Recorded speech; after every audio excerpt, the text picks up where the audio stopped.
You, Mr. Bitcoiner, are going to hold a bunch of Bitcoin and you are going to become disproportionately wealthy, which comes with a level of influence that you might not be ready for. You're no longer going to be a pleb. You're actually going to be, socioeconomically speaking, an aristocrat. You become economically strong. You become economically significant. You become, therefore, socially significant. That comes with a set of duties. That comes with a set of responsibilities that if you don't begin to inculcate that in yourself today, it's going to crush you under the burden of that weight, the burden of that economic responsibility, and you're going to deform into a fucking Brock Pierce or into, someone retarded like that, because that's what happens when people come into wealth all of a sudden and they haven't developed the character to support that capital or that wealth. How are you going to behave? Not just for yourself or for your family or for all of that, but to the world, to your community, to all of these things. The whole point of Bitcoin is to fix the money so that we forget about the money. Today in the modern world, everything is so overly financialized.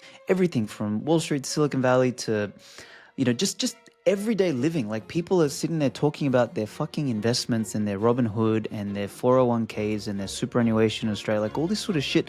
It's like things that people should not need to worry about, but it's all a function of upstream, the money being broken, so therefore we can't save, we can't be normal human beings, etc. There's a lot of skepticism on the right, particularly the new right, with people that are just like looking to make money and gamble, like in this financialization of the world, as opposed to establishing families and culture and dynasties and lineages and building things of quality, etc., which are sometimes counter to making money, right? Like these things are not often in alignment. This is about fixing the money so that we can forget about the money. When it's like the air we breathe, we can then think about other things like family, like nobility, like excellence, like virtue, like all of these things which are about creating a ascendant civilization or a beautiful culture.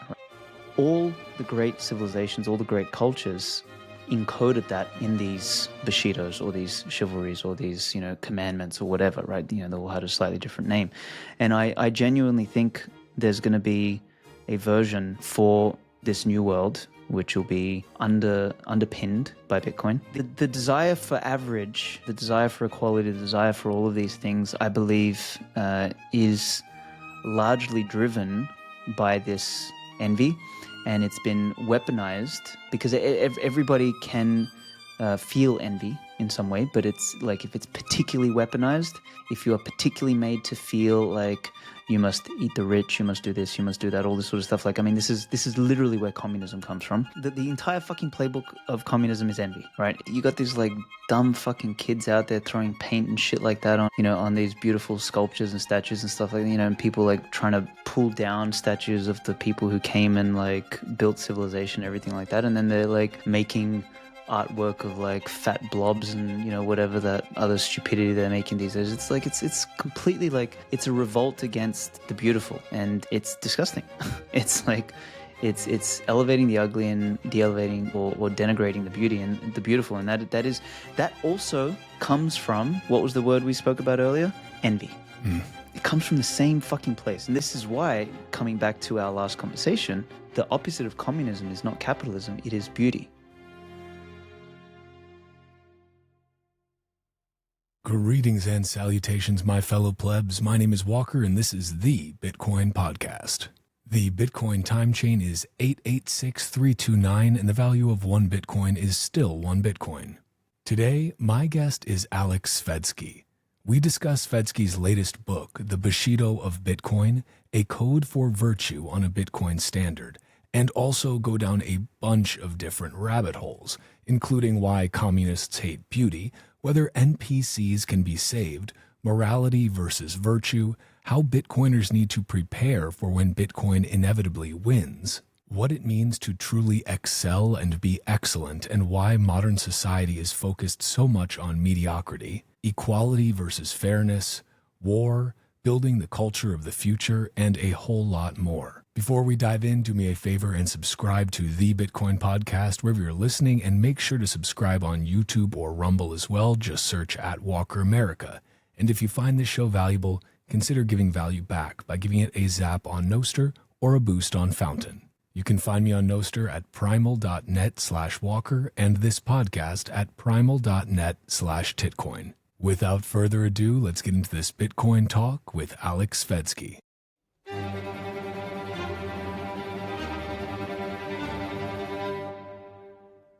Well, dude, Svetsky, it's good to see you, man. It's been a while. It's been too long. We were supposed to do this conversation.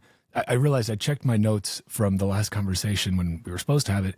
It was like right after the Trump assassination attempt, like a couple days after, I think is when we were scheduled.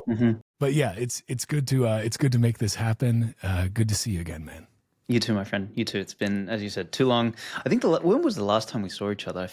I've got this vision in my head of uh, Lugano, like when we're sitting at dinner next to each other. But that can't have been the last time. I feel like I must have seen you I mean, recently. was it Costa Rica?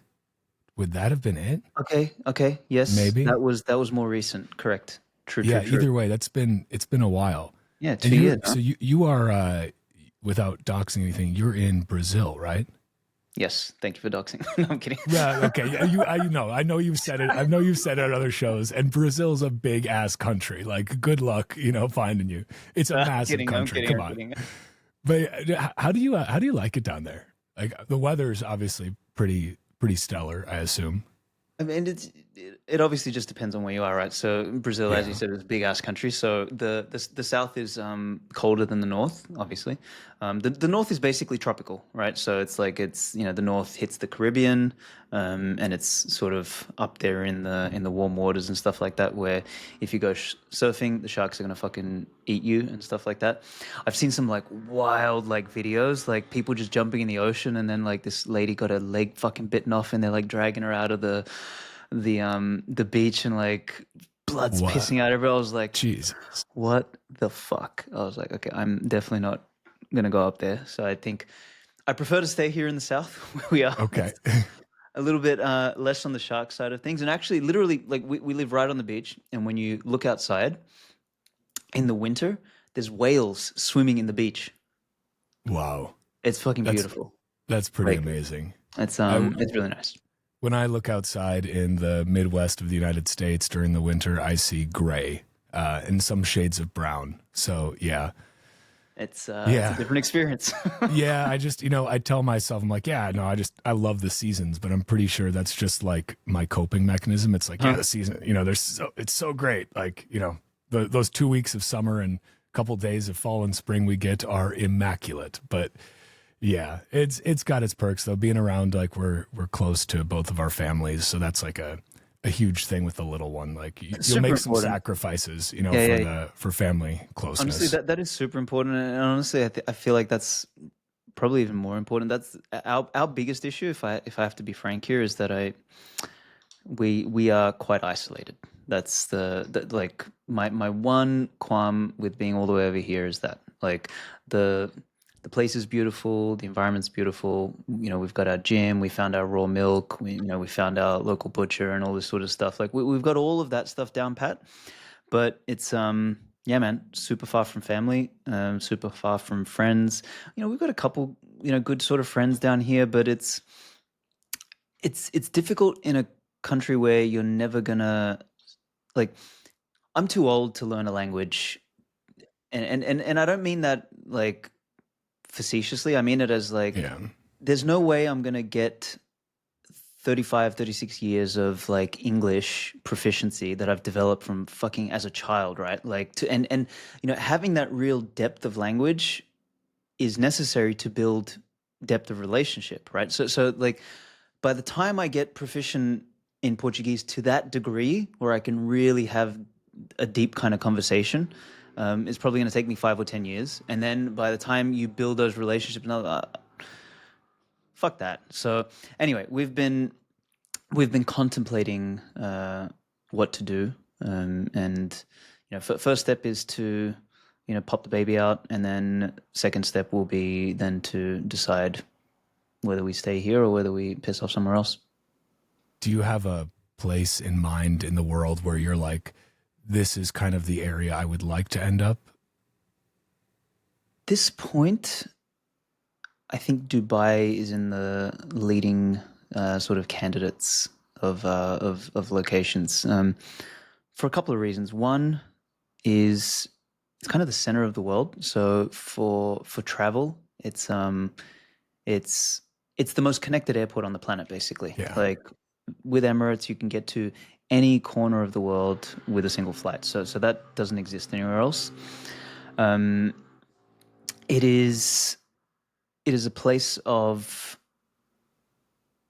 high collision factor, and what I mean by that is there's stuff happening on a consistent basis, whether it's conferences, whether it's people traveling through, whether it's whatever. It's like I think of when Steve Jobs built the Apple campus. He built it and he architected it in such a way that people would collide from different departments as much as possible. And Dubai really has that going for it. I mean, the US has that as well, big time. I mean, that's why as much as there's complete retardation happening in Silicon Valley, it is still a place of extremely high collision factor, which is why still some of the best startups and talent and everything in the world still comes from there. But Dubai has that, and it seems to attract, like, you don't get to live in Dubai unless you're there to work.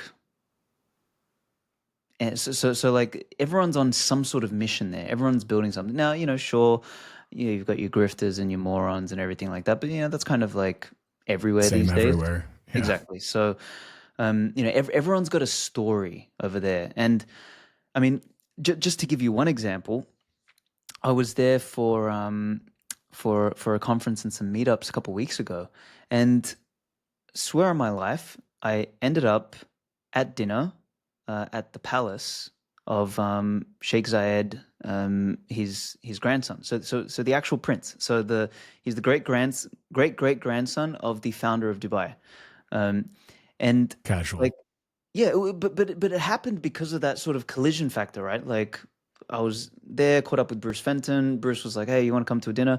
I was like, "Yeah, sure." And he's like, "It's the prince." I'm like, "Okay, no worries," because everyone kind of calls themselves a prince over there. And he's like, "No, no," he's like, "No, no, no, it's the prince." Like it's the prince. Yeah. He's like his art collection is worth $20 billion. I was like, "What?" My God. The fuck? So I was like, "Okay, I'll come." I was like, "Can I give him a book?" He's like, "Yeah, sure, no worries." So, but that kind of stuff, I don't say that to brag in any way. What I'm saying is that it's the kind of collision that was never going to happen here in Brazil, and I find that interesting. Now, I don't know if I could live there full time. I think it'd probably end up being a bit too much. So my gut instinct is that I would like to potentially move my base there and then figure out where to sort of spend the other parts of the year. So anyway, this is thank you for coming to my TED talk about Dubai and where I'm going to live.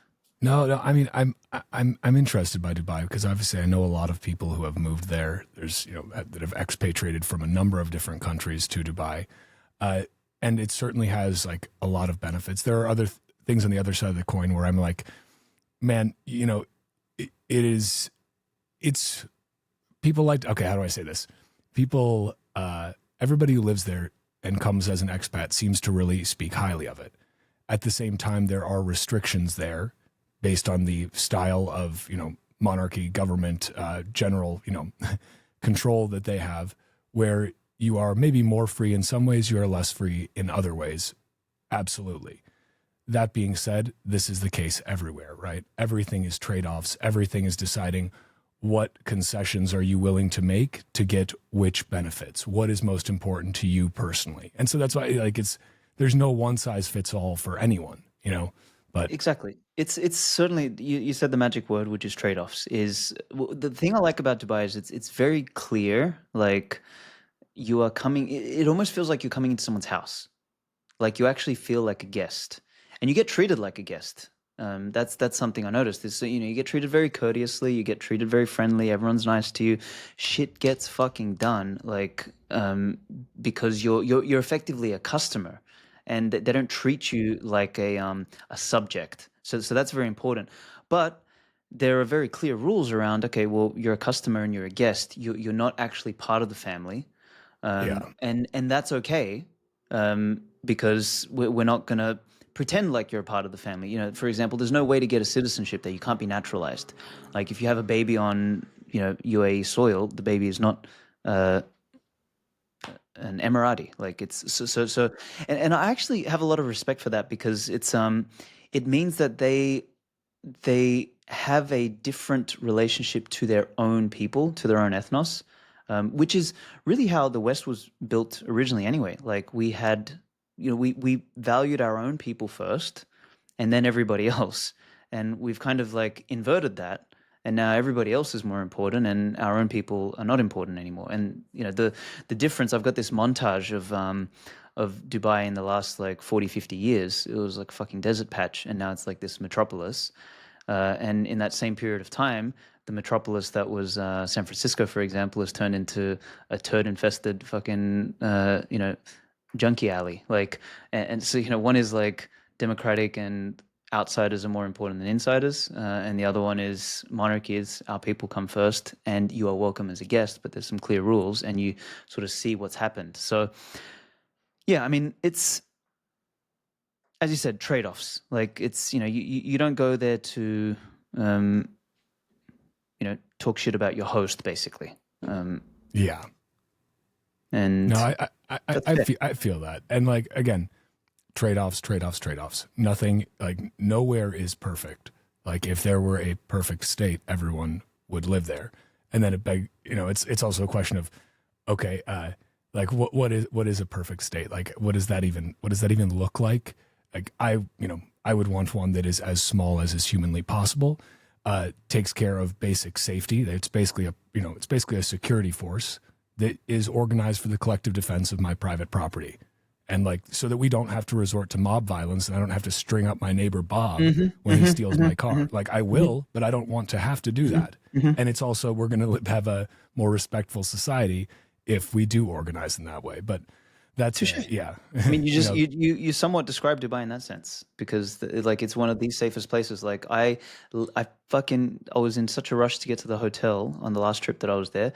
I left my laptop in the airport for 5 hours, and I came back and it was exactly where I left it. I've like heard stories about that, but like this is the first-hand story I've heard where it's like a totally first-hand story. We got to the hotel, Paloma and I, we checked in, we were sitting there and I was like, I'm gonna get some work done. And I'm like, fuck is my laptop? And I was like fucking searching through everything, all this sort of shit. I was like, holy shit, I lost my laptop. I went down to the front desk and I'm like panicking. And they're like, sir, don't worry, it's okay. We'll find it. And, they got me a taxi, went all the way, and we were right on the edge of the Palm, so it was like an hour back to the airport. And I went to the airport, and I'm like freaking out. I'm like, hey, I left my thing, and the guy's like, look, relax, don't worry, it'll be there. And I'm sitting there in the back of my mind thinking, there's no fucking way no the laptop chance is gonna be there. It's like gone. I fucked up. And yeah, he walked me through like, the part where you're not allowed to walk back in. Like he's like, look, come with me. Security walked through and the bag is just sitting there on the floor. Like, and I was like, okay, that's super interesting. I've got actually second story like that. The first time I went to Dubai in 2019, I forgot my phone. I was listening to, like, it was when the AirPods first came out. So I was listening to some music. And the phone was not in my pocket. It was just on the train seat. And I got off the train and, at my stop. And all of a sudden I heard like the Bluetooth like disconnecting. And I was like, fuck, my phone. I was like running after the train, but the train left. I was like, fuck. I'm stuck in Dubai. I was only supposed to be there for like a week, all this sort of shit. I'm panicking. So I waited for the next train to come. I jumped on the next train and like I had no idea what to do. So I was like, okay, maybe I'll just go to the next stop. So I jump off at the next stop and I'm like running around and I ask a few security guards. I'm like, have you seen my phone, this and that? And one of the kind of, he wasn't a security guard. He was kind of like a military police, whatever they have there. And, he asked me to explain the phone, describe it, all this sort of stuff. And like, and again, I was in this panic state and then he just like pulled the phone out of his pocket. He was like, here you go. I was like, what the fuck? So someone literally got off at the next stop, gave the phone to somebody, and then I came and picked it up. Like, I was like, holy shit. So anyway, there you go. Two first-hand stories. I mean, honestly, it's pretty impressive. Like that would not be the case in Chicago. I can tell you that. That laptop and that phone are gone in 60 seconds or less. But yeah, well, and that's kind of a nice bridge into our main topic for the day, which is, I think, a lot of it is going to center around virtue, because it's one of the things that you have focused on a lot in this book, the Bushido of Bitcoin.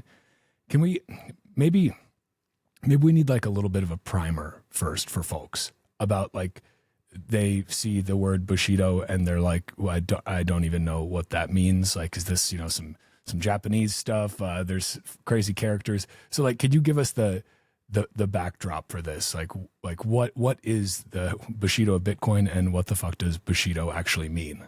Okay, let's start with the second question first, and then we'll go into what Bushido of Bitcoin is.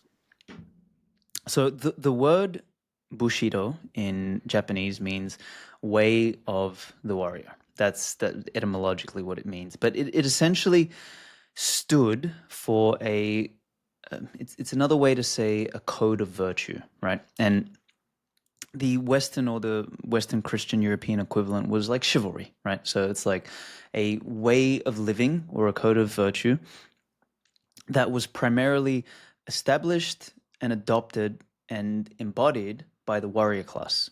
And it was the same in both Christendom, European Christendom, and in feudal Japan, which is very interesting. We'll get into it later, like these sort of parallels in different civilizations at different times in different regions and everything, kind of converging on these like codes, which were almost carbon copies of each other. And you're like, what the fuck? So like as I wrote the book, I found that out. So anyway, you got this code of virtue. So when I originally started the book, it actually came about as an idea from a podcast that Eric Kaysen and I did on my old Wake Up podcast from back in the day. And he and I were discussing a book called Shogun by James Clavell, which is now like some HBO show, and actually they did a good job of that, I must admit. I wanted to read this slight interjection. I watched the show and I was like, this is fucking badass. Like it was just really well done. I would need to read the book now, I feel, because do the audiobook. Yeah. The audiobook is, I would say, as much as the show was fantastic, the audiobook is even 10 times better than the show. Nice. The first time I listened to the audiobook, dude, I was in Germany during lockdowns, and here I am like listening to this book. You know, I was like transported back through time, and you know, this like honor and virtue, and like people who, you know, they do something slightly wrong and they fucking cut out their spleen, you know, for the dishonor and stuff like that. And then I walk outside and there's people wearing masks in the middle of the day protecting themselves from a fantasy virus. I was like, what fucking planet am I on? I was God, like, that's a trip. I was almost going to fucking commit seppuku myself, bro. I swear to God. So anyway, Case and I had both read or listened to this book multiple times, and we ended up doing a podcast on it. And the theme at the time was this idea of these emergent values or these emergent virtues in the Bitcoin space. And a couple months later, I thought, shit, this is a great idea for a book. So that's what the original incarnation of the book was. And the book evolved. The one that I ended up sending you, the one you read, is draft number 8. I rewrote this fucking book 8 times. Probably could have rewritten it another 8 times, but it just evolved over time, and it became something different. It became more a exploration of history, culture, civilization, of what it took for us to get here, and what we can learn from what it took for us to get here and project forward on a new socioeconomic standard. And that's why, like, the subtitle of the book is a code of virtue for a new socioeconomic standard. And it became, over time, less and less and less about Bitcoin and more about what do we do after we win the economic game. Because that's like, I just did I don't know if you know Will Tanner from he's been doing a lot of great content on Rhodesia and stuff like that on Twitter, but he and I just did a podcast earlier today, and you know, I'm on this sort of crusade to orange pill, you know, the right wingers, and he's one of the key figures that I really want to get on board. And I kind of told him, I said, look, the whole point of Bitcoin is to fix the money so that we forget about the money. Like today in the modern world, everything is so overly financialized. Like everything from Wall Street to Silicon Valley to, you know, just everyday living. Like people are sitting there talking about their fucking investments and their Robinhood and their 401ks and their superannuation in Australia, like all this sort of shit. It's like things that people should not need to worry about, but it's all a function of upstream the money being broken, so therefore we can't save, we can't be normal human beings, etc. So I said the whole point, because there's a lot of skepticism on the right, particularly the new right, with people that are just like looking to make money and gamble, like in this financialization of the world, as opposed to establishing families and culture and dynasties and lineages and building things of quality, etc., which are sometimes counter to making money, right? Like these things are not often in alignment.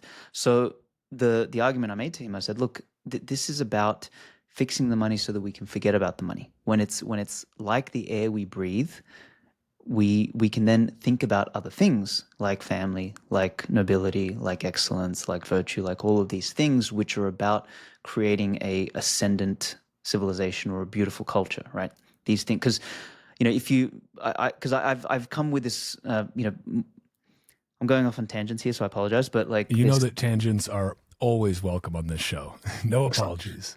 So the critique I've had recently is the sort of the incessant focus on pure economics. I kind of envision now economics as like the foundation, but a healthy society doesn't focus purely on economics. It focuses on something higher, which is beauty and truth, right? Like that should be where the gaze is, and then it should be underlied by sound economics. But that's not the goal. The goal is not to build something because it makes money. The goal is to build something because it's beautiful and transcendent. And it should also make money, but that should be the secondary factor, not the primary factor. And this is sort of like a little bit of a not an issue, but a small disconnect that I've personally developed, particularly with Austrian economics and libertarianism and all that sort of stuff. But anyway, without going off on that tangent, the book evolved a lot, and it became a book about constructing, as I said, an ascendant civilization. And what are the virtues? What are the values? What is the way that we must behave when Bitcoin sort of wins this economic game? Do we become a new parasitic class?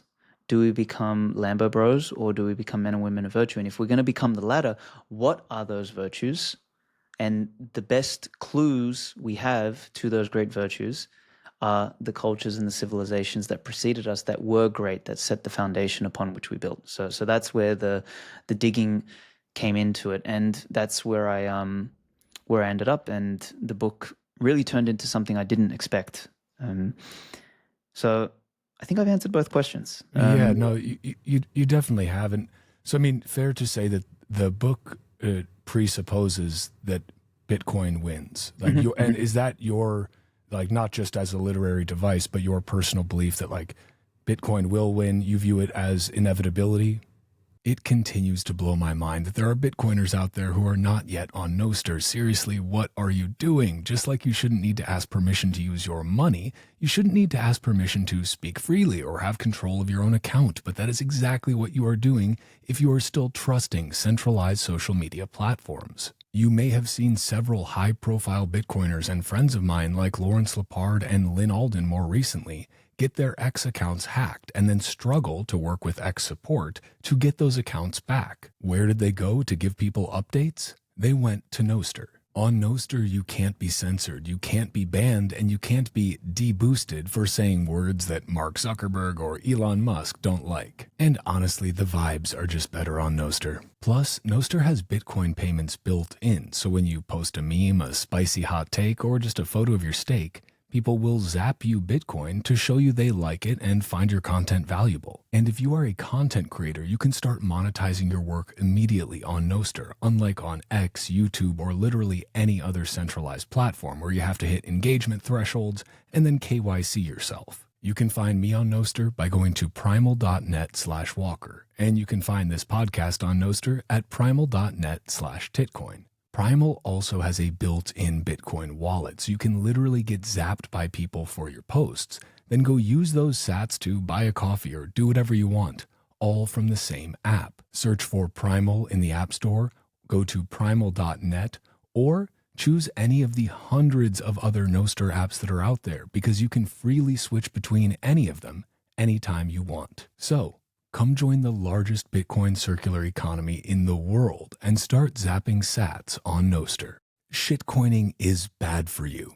And you know what else is bad for you? Trusting a centralized exchange to keep your Bitcoin safe. So go to bitbox.swiss/Walker and use the promo code Walker for 5% off the easy-to-use, Bitcoin-only, fully open-source BitBox02 hardware wallet. Then get your Bitcoin off the exchange and into your own self-custody. Bitcoin is chop-solidating around $0.1 million. And companies are buying, nation-states are buying, and unless you have your head stuck in the sand, you realize that your stack is going to be worth a heck of a lot more later than it is today, at least in fiat value, because we all know 1 Bitcoin equals 1 Bitcoin, right? So now is the perfect time to make sure you have your security locked down tight with Bitbox. Plus, and I cannot emphasize this enough, the BitBox02 is just super easy to use. Whether you're brand new to Bitcoin, it's your first time setting up a hardware wallet, so you're a little bit nervous, that's okay. Or you are a well-seasoned psychopath. Again, it's Bitcoin only, and again, fully open source. Head to their GitHub and verify that for yourself. Don't trust me or Bitbox. When you go to bitbox.swiss/Walker and use the promo code Walker, not only do you get 5% off a great piece of Bitcoin-only open source hardware, but you also help support this podcast. So thank you. Almost. I think so. I think, in my opinion, the economic gravity that Bitcoin has is too strong to unwind now. Sure, we've got the BlackRocks and, this problem and that problem and all the crap that we're going to have to fight along the way. But in the end, like, Bitcoin is a bit of a black hole in that sense, which we all know. Everyone listening to this is, going to agree. It's going to keep sucking in capital, and it'll keep getting heavier and heavier and heavier. And as it does, it'll do its thing. I genuinely believe that while that fight still needs to happen, because we're obviously not out of the woods yet, I think the probability of Bitcoin failing and not winning the economic game is lower than the probability of Bitcoin winning the economic game, but the culture still being a shit show, and the people who end up with a bunch of Bitcoin not being virtuous. I actually think that's a bigger risk, because as much as I guess there is a subset of Bitcoiners who are thinking about family, thinking about nobility, thinking about community, thinking about all of the things that we know that are like wholesome in the Bitcoin space. But I've spent a little bit of time outside of the Bitcoin bubble over the last year, and I found that it's actually more people who have Bitcoin are more likely to be degenerates. Like, it's not like I've actually backflipped on my belief that Bitcoin fixes people. I actually think that people need to have a particular predisposition for Bitcoin to affect them in that way. Because I've met way more Bitcoiners now that are not what we would call Bitcoiners, but they consider themselves Bitcoiners, and they're more interested in Lambos and whatever the fuck else that we would not consider wholesome. So it was like a real shock for me, because it's very easy for us to get caught in our own little echo chambers, right? Like, we did that on Bitcoin Twitter, we do that a lot on Nostr. It's like, it's us, it's our little crew. But it's not so clear to me that Bitcoin fixes everyone it touches. If anything, it magnifies the ingredients that are already sort of within them, particularly if that's their nature, and particularly if the nurture has reinforced that nature. So this book is almost an attempt to say, look, you, Mr. Bitcoiner, are going to hold a bunch of Bitcoin, and you are going to become disproportionately wealthy, which comes with a level of influence that you might not be ready for. So you're actually, you're no longer going to be a pleb. You're actually going to be, socioeconomically speaking, an aristocrat. And to be an aristocrat, the word aristocrat is, power. What the fuck was it? It was like rule of the strong, right? So you become economically strong, you become economically significant, you become therefore socially significant. That comes with a set of duties, that comes with a set of responsibilities that if you don't begin to inculcate that in yourself today, it's going to crush you under the burden of that weight, the burden of that economic responsibility, and you're going to deform into a fucking Brock Pierce or into, someone retarded like that, because that's what happens when people come into wealth all of a sudden and they haven't developed the character to support that capital or that wealth, right? And that's the whole premise of this book. There's things that we all need to work on, and I put myself first on that list. I've been a complete cunt at, sorry for swearing. I've been a complete asshole for a long time. And writing this book was, for me, an opportunity to say, okay, Aleks, how are you going to behave? Not just for for yourself or for your family or for all of that, but to the world, to your community, to all of these things. And all the great civilizations, all the great cultures encoded that in these Bushidos or these chivalries or these, commandments or whatever, right? They all had a slightly different name. And I genuinely think there's going to be a version for this new world, which will be underpinned by Bitcoin. And my attempt at distilling those is the premise of the book. Like, there's these 10 virtues, and they're not Svetsky's virtues. They are the timeless virtues that seem to come up again and again and again. I'll shut up there. No, not at all. Again, safe space for rants, safe space for swearing as well, because let's be honest, sometimes it's just necessary to emphasize a point. I'll put the explicit tag on there for if anyone's listening with their kids, and if not, well then, your kids are going to hear these. They're just words, guys. They're just words. Your kid's going to hear them anyway. Like, can't shelter them forever. But so, one of the things that I loved, and it's something that you've talked about before. It's also kind of mentioned in the book. It's this idea that it's not enough to have just have capital. You must have character as well to make a positive impact on the world. I'm paraphrasing here, but without character, capital is a magnifier of the worst traits in us. And I thought that's a really interesting point, because it's easy to say, Bitcoin fixes this, Bitcoin fixes me, right? It's like, no, Bitcoin fixes this. Bitcoin doesn't necessarily fix you.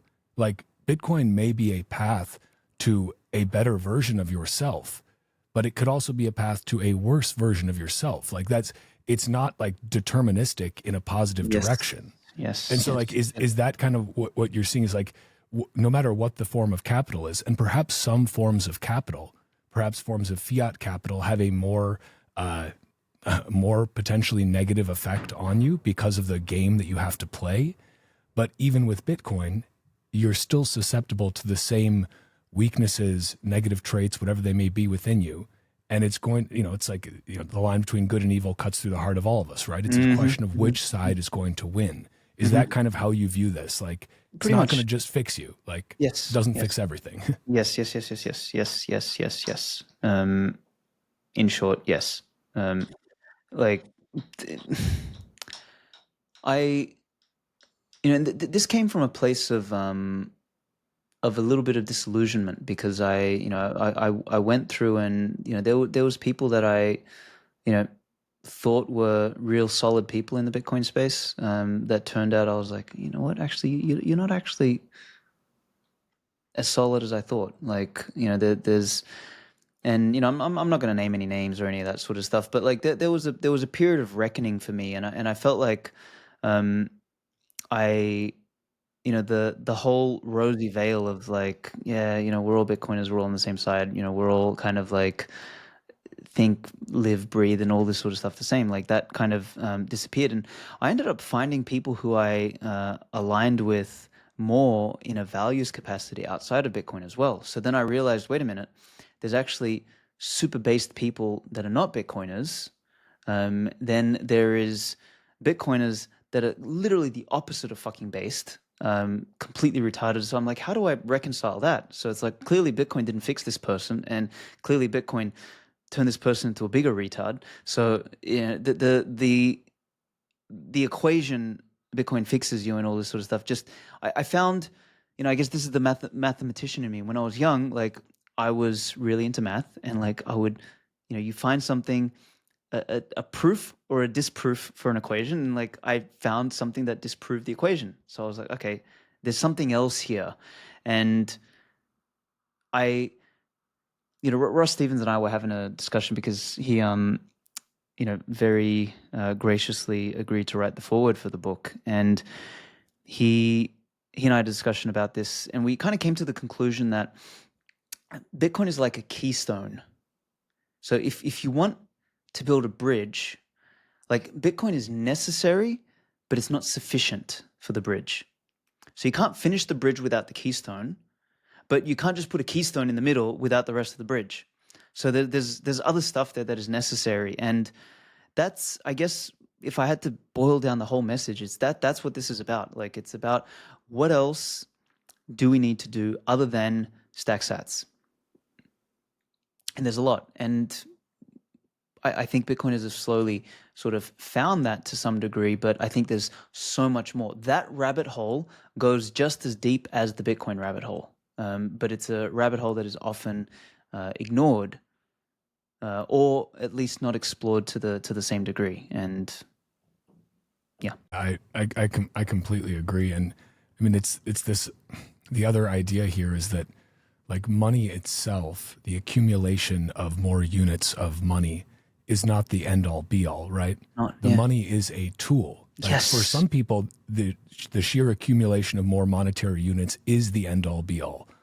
I would argue that those people have a lot of regrets on their deathbed. Totally.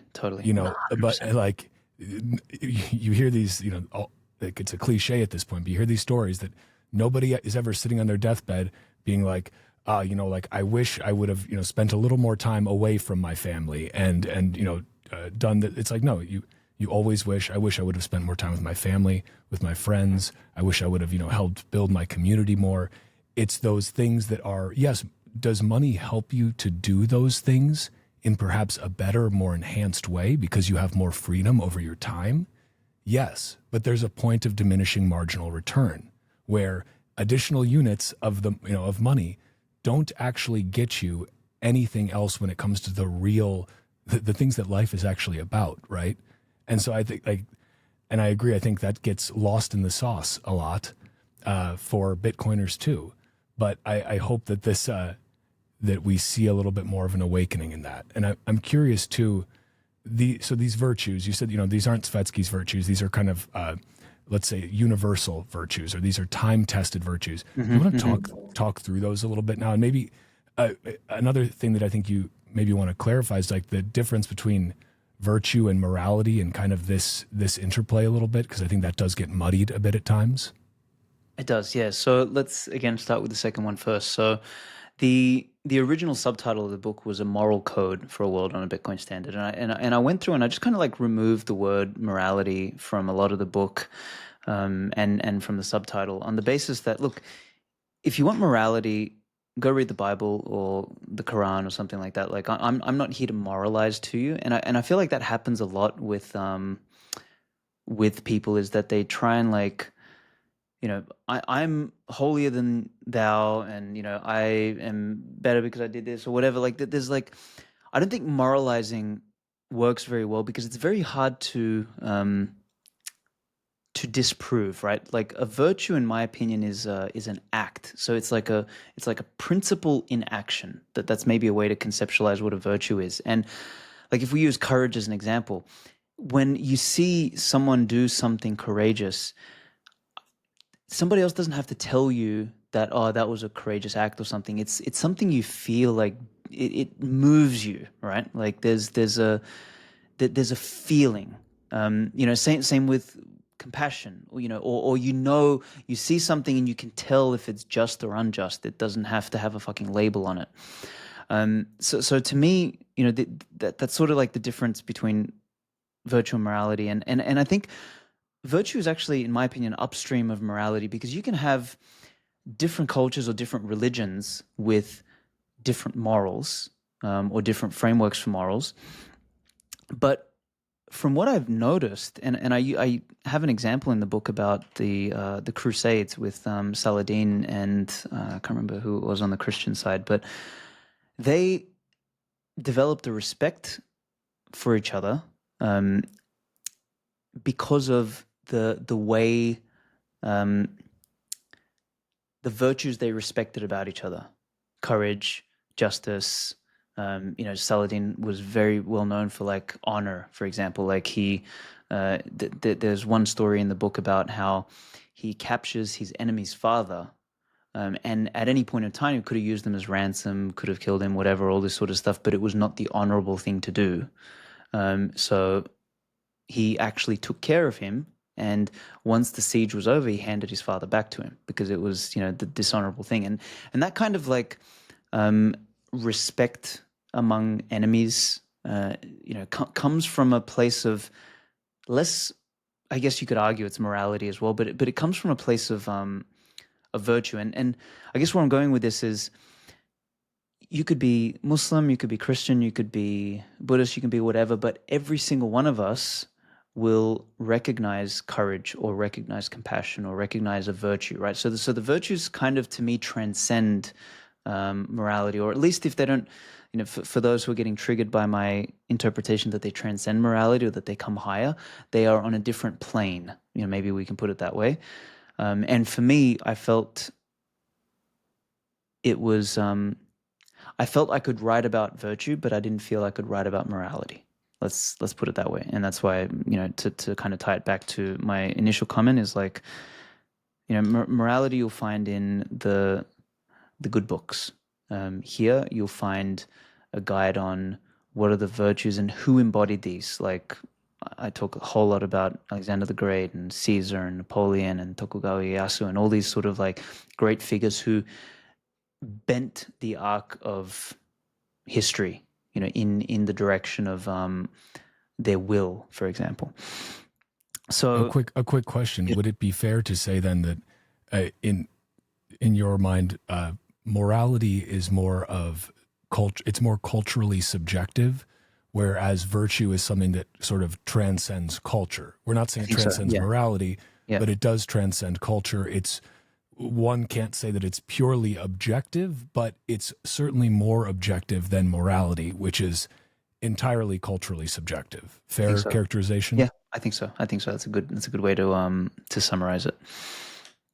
So the first question: what are the virtues that I selected? So I started off with the 8 virtues from Japanese Bushido from the feudal time, and these are not like, the thing about the Japanese virtues was that it was never like a 10 commandments or something, right? It wasn't like something that was written and this is what the virtues are. So there's no real like official 8 virtues. There's just like a consensus around what were the most common of the 8, and they include justice, compassion. Let's see how good my memory is here. Justice, compassion, I can throw loyalty. them up on the screen if you want. I do have them handy just for a visual aid for folks. Excellent. Loyalty, respect. Oh, wait, they're the 10. Okay.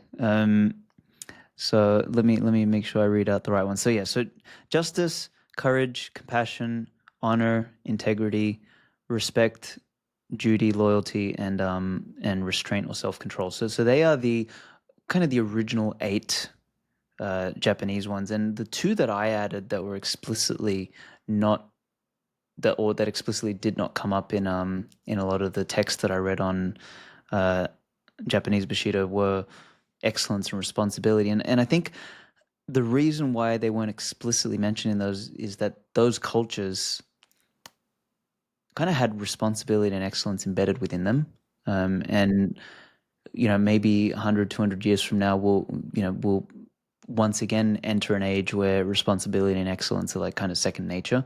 But I felt that it was necessary to have these as explicit virtues, because the job we have over the next century or two is to rebuild civilization and point us back towards an ascendant direction, and that fundamentally requires responsibility and excellence. And honestly, they were 2 of my favorite chapters in writing. Like, there's the responsibility one, as well as like there's some real fire sections in there. Like I in there I talk about Alfred Adler, who's like the forgotten Austrian psychologist, who's kind of like the psychology equivalent of Mises, who the universities will never teach you about because he does away with labels and therapy and drugs and all this sort of stuff. It's incredible. But anyway, that's the 10 virtues.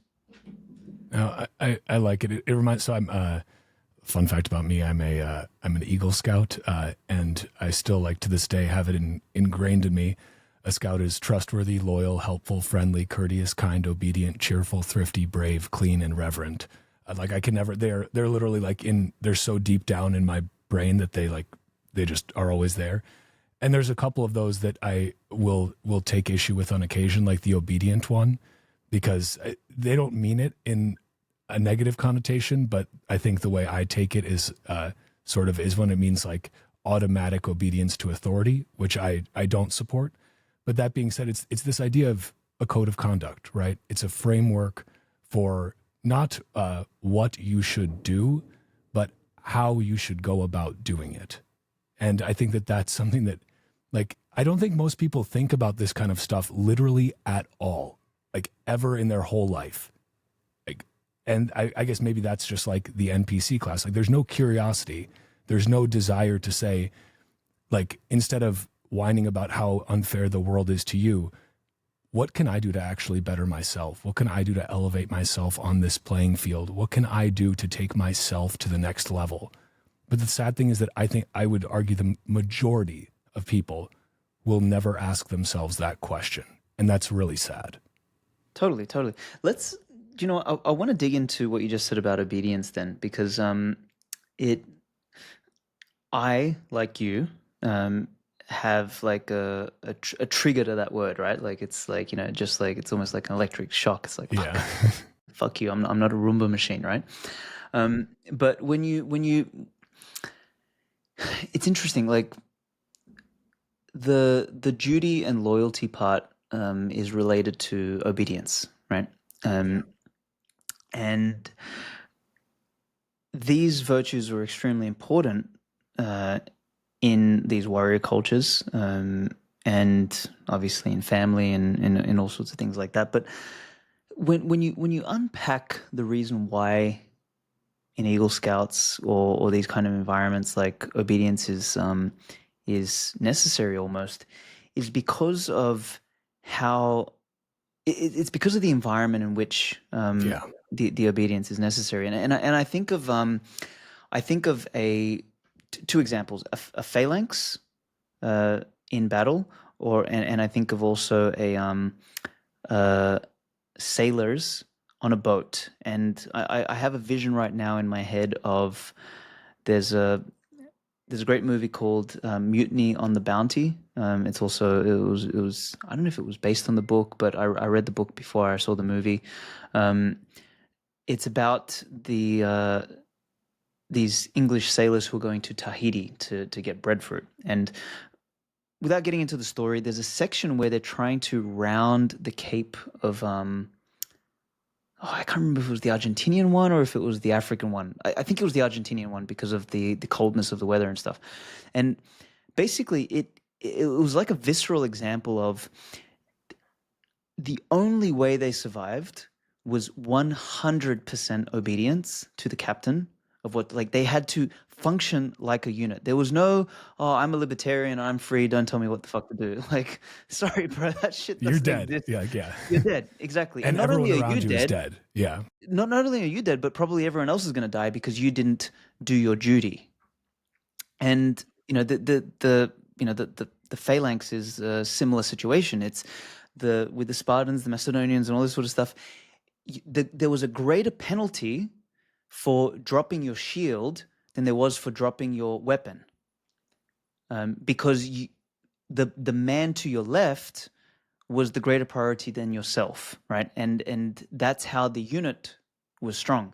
And we oftentimes in a libertarian freedom, all this sort of shit context, we laugh at that shit. But these micro collectives, these tribes, are far stronger than the individual libertarian. Like, they are.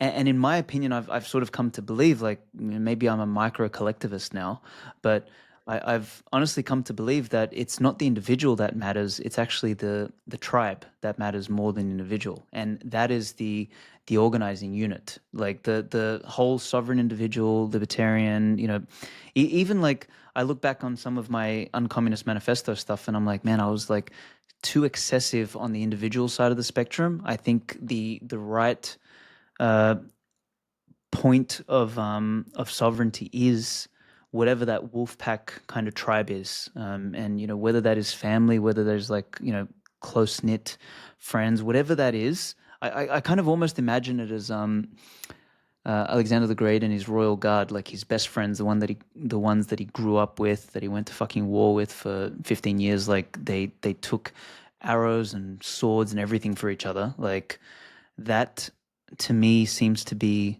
more important than the individual. So anyway, I just wanted to unpack what you said earlier about obedience, because yes, it does trigger the individualist within us, but it is absolutely necessary in the context that it is applied, and it's arrogant of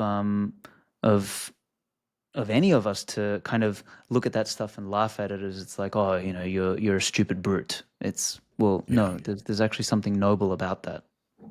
No, I agree with that completely, and that's kind of the caveat I put out there, is that like I realize that they're not using it in that way. Like they're actually Correct. using, Yeah.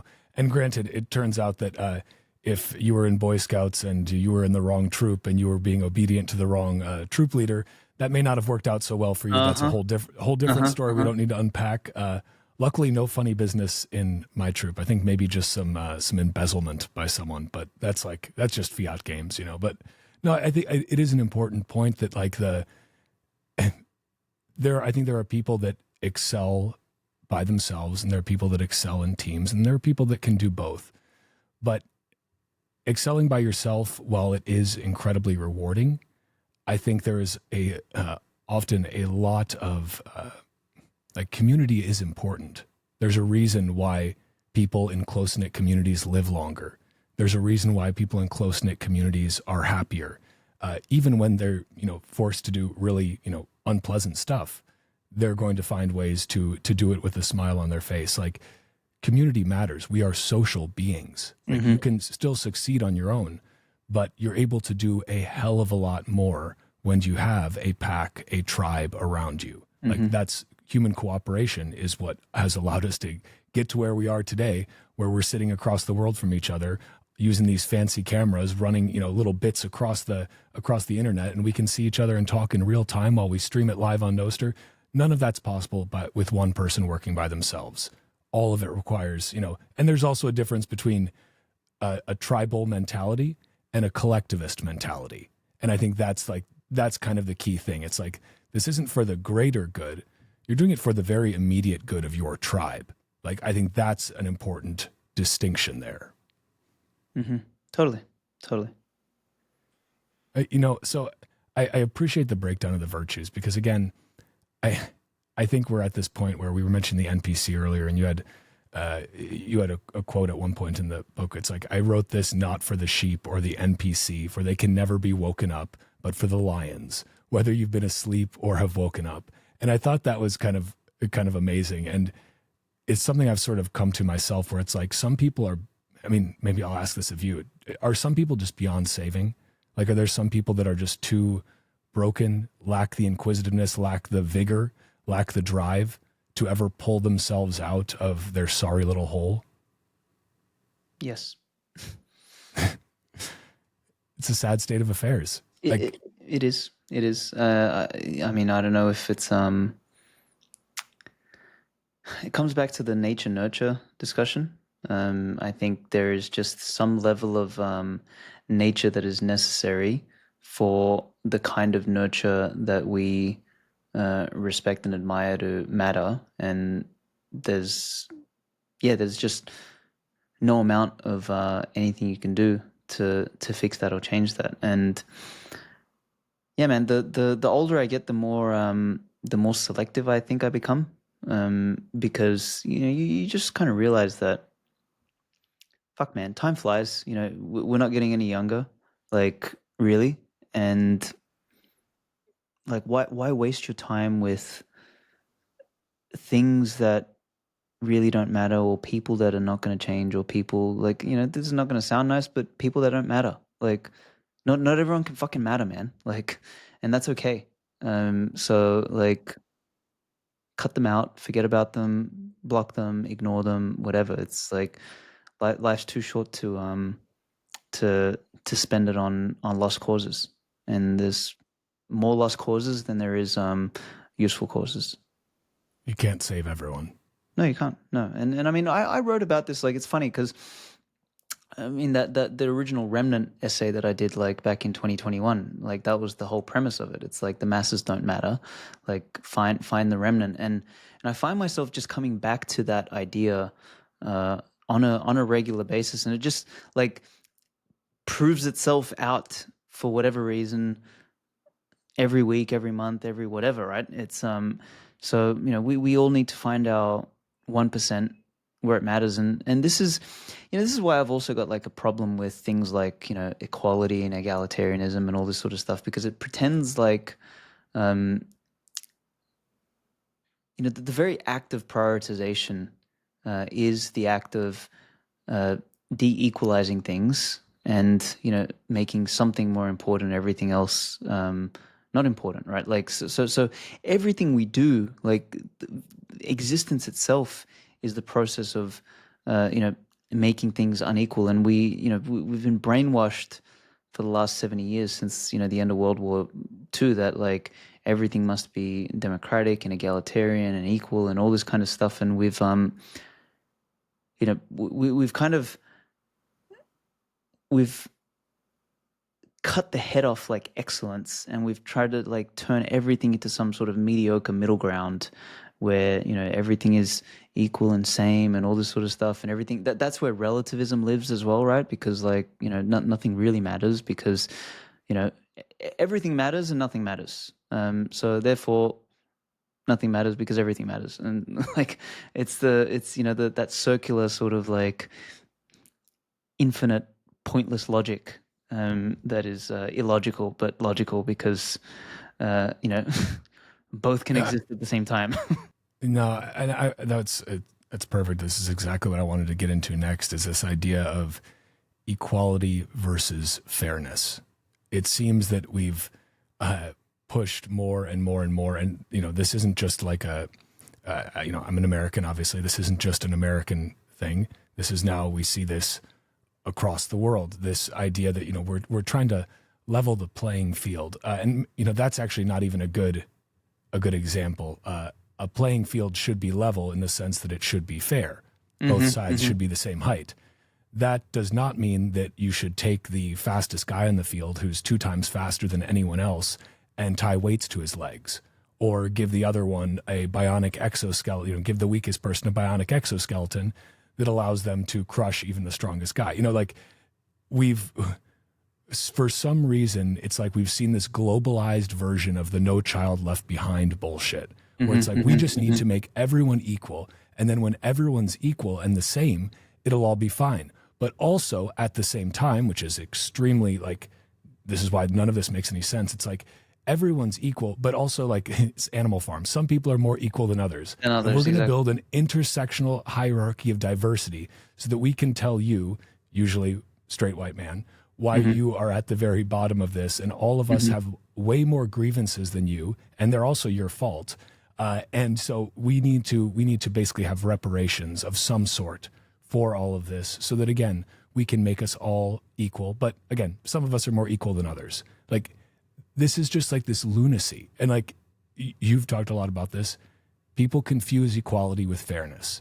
And can you just expand on that a little bit, and why people get this so wrong? Yeah, man. I mean, you just summed it up perfectly. So I think the only thing I'll add to that is that fairness is actually contrary or counter to equality. Like the whole point of it is that if you, for example, forced an equal outcome in a game, you would most likely have to do it in a way that you created some unfairness, right? But if you made sure that the game was fair, the point of the game is to have an unequal outcome, is to have a a winner and a loser. Like, you don't just go and watch the games just because everyone wins every time. Like, fucking pointless. Like, the point of winning is to get the reward and the dopamine and the the trophy or whatever it is, like you won. And the point of losing actually is also to learn something, and to either come back better or to just like fucking lose. It's okay. Like, so, the fair game has an unequal outcome, and the unfair game has an equal outcome. And this goes beyond just humans. Like, all of the natural world is like this. There's, it's not equal when a lion runs out and they take out one of the gazelles, like, but it's fair because that's the one they got. And like, if it was equal, all the gazelles would be dead, or none of the lions would eat. But lo and behold, this is the way of the world, this is the way of life. And trying to kind of like short circuit that for some unattainable ideal, I think has done just as much damage to civilization as money printing, if not more. And that's actually one of the other big points that I made in the book. I said, look, there's like two twin evils that have destroyed civilization. One is money printing, but the other one is egalitarianism and democracy. Like, kind of put those into a bucket together. This idea that we're all created equal and we're all equal and everything should be egalitarian, all this sort of stuff. Like, it is a fucking cancer that has slowly eroded at the soul, particularly of the West, because, like, as much as they want to blame Western European man for like destroying the world and all this sort of stuff. I'm sorry, but fuck you. We came, we conquered, and we established the world. So I'm sorry, but that didn't happen by accident. It happened for a reason, and like, we can debate about what that reason is, but fundamentally, like, we have, as Western man, forgotten that, and we're sort of like been asleep for a long time. And that fire is starting to come back now, which is very encouraging. But anyway, I'll just shut up there. But fairness, equality, divergent. Yeah, one would think it would be easier for people to grok, but apparently it just is not. I mean, just building out of that, I mean, do you think that this comes back to like mediocrity, being average, like that, I'm not like, that it comes from like a lack of drive? Like, is that where the desire for equality comes from? Like, because either you don't have the drive to strive for excellence, or you believe that even if you have the drive, you don't have the innate skills to become excellent. Some part of you acknowledges that, whether or not explicitly or implicitly.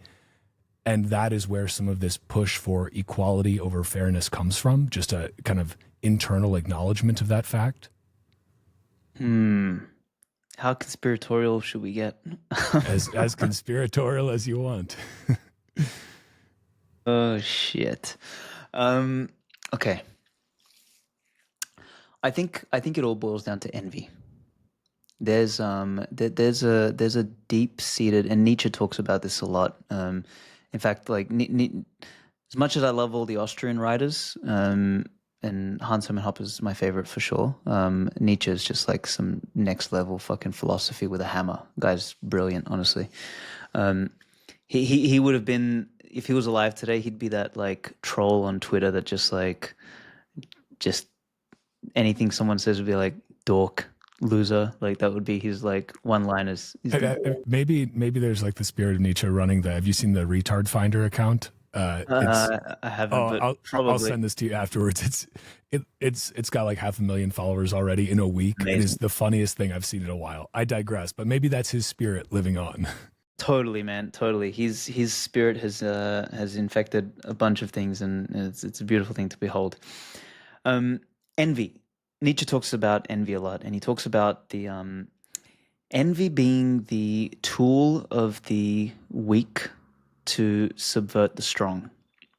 And what that means is that the strong doesn't go about looking to stomp on the weak, because the strong is more interested in climbing and competing with the other strong. In fact, the strong rarely recognizes the weak, because they just sort of see them there as like children, and often times like kind of take care of them, but it's kind of like a condescending love, right? So it's like, okay, yeah, that's cute, whatever, but like my battle is with the wave or the mountain or this other fucking warrior clan here or this other king. Like I want to fucking take his woman, like whatever it is, right? Like there's this like the strong wants to reach and climb. And traditionally speaking, throughout history, throughout the millennia, you had these different classes of people, and people knew, like, the word, the surname blacksmith, and all this sort of stuff, like, came from, these classes of people who they were, all biologically different, and they were good at doing different things. And this is why, in my opinion, feudalism worked quite well, because it was, we today have a modern form of phantom feudalism where we still have these classes, but we pretend like we don't have it. Whereas at least 500 years ago, there was like clear feudalism where we knew we had it, and people, knew which class they were in, and they would have, a meritocracy within their classes, but the classes would rarely mix, which there's a whole argument to be made that that's a better structure for society. But anyway, that aside, you had this kind of like respect from the weaker classes to the stronger classes, and you had that. This was very strong and very prevalent in Japan. The warrior class was that strong class, and they acted as the white blood cells to the culture and the society they were in, and they acted as the protectors, right? That was their job. And the quote unquote weaker classes, so the peasantry, the artisans, the merchants, and all this sort of stuff, would look up to them, and they didn't sort of like have this necessary resentment that it's like, oh, you're stronger, that you're better. It's like, that's what you did, and this is what we do. And your job as the strong is to go and compete and claim territory and do whatever else you do, but also protect. Like, so there's this kind of like two-way relationship. And, our job is to grow the rice, produce the swords, like do all the other sort of stuff that that makes things happen. And unfortunately, there's also another class of people who call it the parasitic or envious, or the trader class, the the money changers of the world, and they've existed in all sorts of civilizations. And Nietzsche calls them the priestly class, the people who didn't have, the class of individual who didn't have the vitality to go and claim and to conquer and to create and to build and to reach. They would turn their drives inwards, and they would create this these kind of like moralities that strength is evil and oppressive, and weakness is virtuous, and therefore we must elevate all that is weak and desecrate all that is strong as evil. And that this is sort of like, in, if I paraphrase Nietzsche here, this is the genesis of good and evil, right? Because prior to good and evil was strong and weak, and strong and weak had a hierarchy, and good and evil was the attempt to make strong evil and weak good. And what you end up getting over generations, over centuries, over millennia is the erosion of the concept of strong, and the tool used to basically desecrate the strong is guilt. Guilt is the tool, and it comes from the source of it all is envy. Envy is the attempt to tear down that which is above you, that which is more beautiful, more strong, more prosperous, more ascendant. And yeah, the desire for average, the desire for equality, the desire for all of these things, I believe, is largely driven by this envy, and it's been weaponized because everybody can feel envy in some way, but it's like if it's particularly weaponized, if you are particularly made to feel like you must eat the rich, you must do this, you must do that, all this sort of stuff. Like, I mean, this is literally where communism comes from. I was just going to say that's the playbook right there. Exactly. The entire fucking playbook of communism is envy, right? It's to tear down everything that is above you, everything that is more beautiful, everything that is more strong, everything that is more excellent, and bring it all down. And the fact that,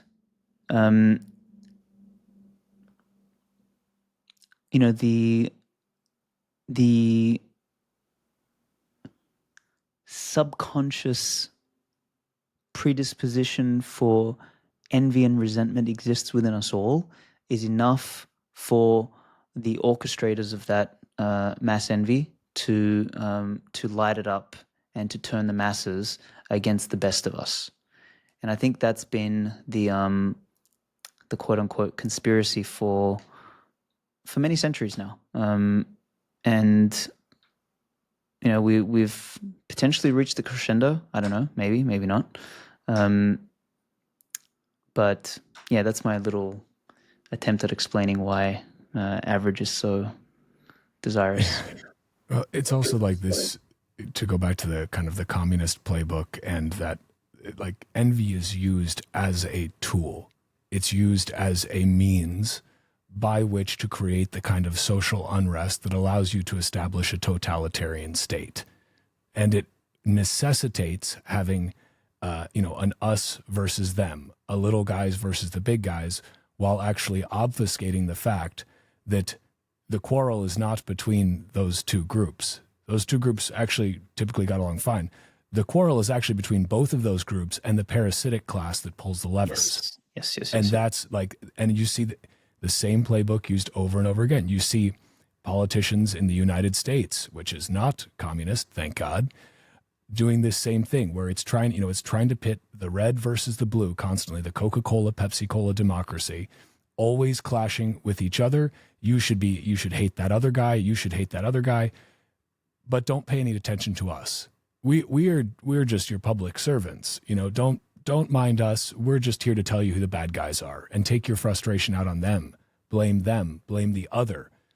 Don't look for the real other, which is not your neighbor, not your brother or sister, but it is the parasites. And that's what they ultimately try to hide, that those bloodsuckers don't want you to realize that they're draining both of you, dry. And I think that's the real, that is the honest evil there, is that obfuscation of the truth, which is that it is the many versus the few. But I don't mean that as the few that are the actually strong. I mean the few that are the parasites. They are weak, but they have found themselves and sucked blood all the way up to positions of power. And now they wield that power in a very destructive way that ultimately only enriches themselves and the ultra few. And I think that there is a growing acknowledgement of that. And I would say this on both sides of the political spectrum, more so probably on the new right. But I think people are becoming increasingly disillusioned. That's at least my feeling. Like they're starting to realize, and part of this is the fact that nobody trusts the I'm not even gonna say mainstream, the legacy media anymore. So they don't have their one to many pipe to control the message. People just don't trust politicians as much as they used to. Trust in institutions of all types is down because people realize something is fundamentally broken. And no matter what you say on the podium, nothing materially changes. Nothing gets better. So maybe you've been lying to me. This is what my sense. Like, do you see this as well? Do you see more people that have the ability to waking up now, versus obviously the ones they're too far gone. Like we've already forgotten about them, but for those that can wake up, do you see more of them waking up now? I mean, yeah, I guess the momentum is in our favor now, fundamentally. And when I say our favor, I mean it's definitely in the favor of it's in the favor of the right, and I mean that in every sense of the word right. it's funny. I remember some essays, or sorry, not some essays, some publications that came out from whoever it was, Daily Wire, or not Daily Wire, but some retard publication, online news outlet or whatever, saying like, working out is for right wing extremists. And I remember the funny that. thing though, it's actually they're actually right. And there's two funny parts about it. Is like, okay, it's funny because, oh, okay, yeah, right wing extremists, but it's actually true. Like, working out, for example, is right wing.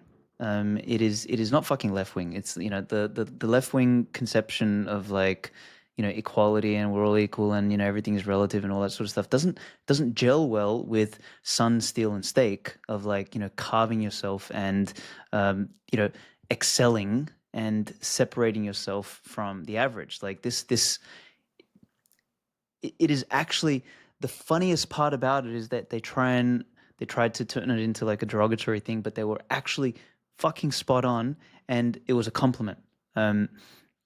Which is sometimes, how I feel about when people call me a fascist. I'm like, well, okay, I don't mind, because it's like, I'm writing an essay now called anarcho-fascism, and I kind of make out this idea that the only true anarchists are actually fascists, and there's a whole fucking rabbit hole there. I'll have to, once I finish writing it and getting it done, it's gonna trigger a bunch of people, but I look forward to the triggering. yeah, it's partly tongue in cheek, but it's partly actually accurate, because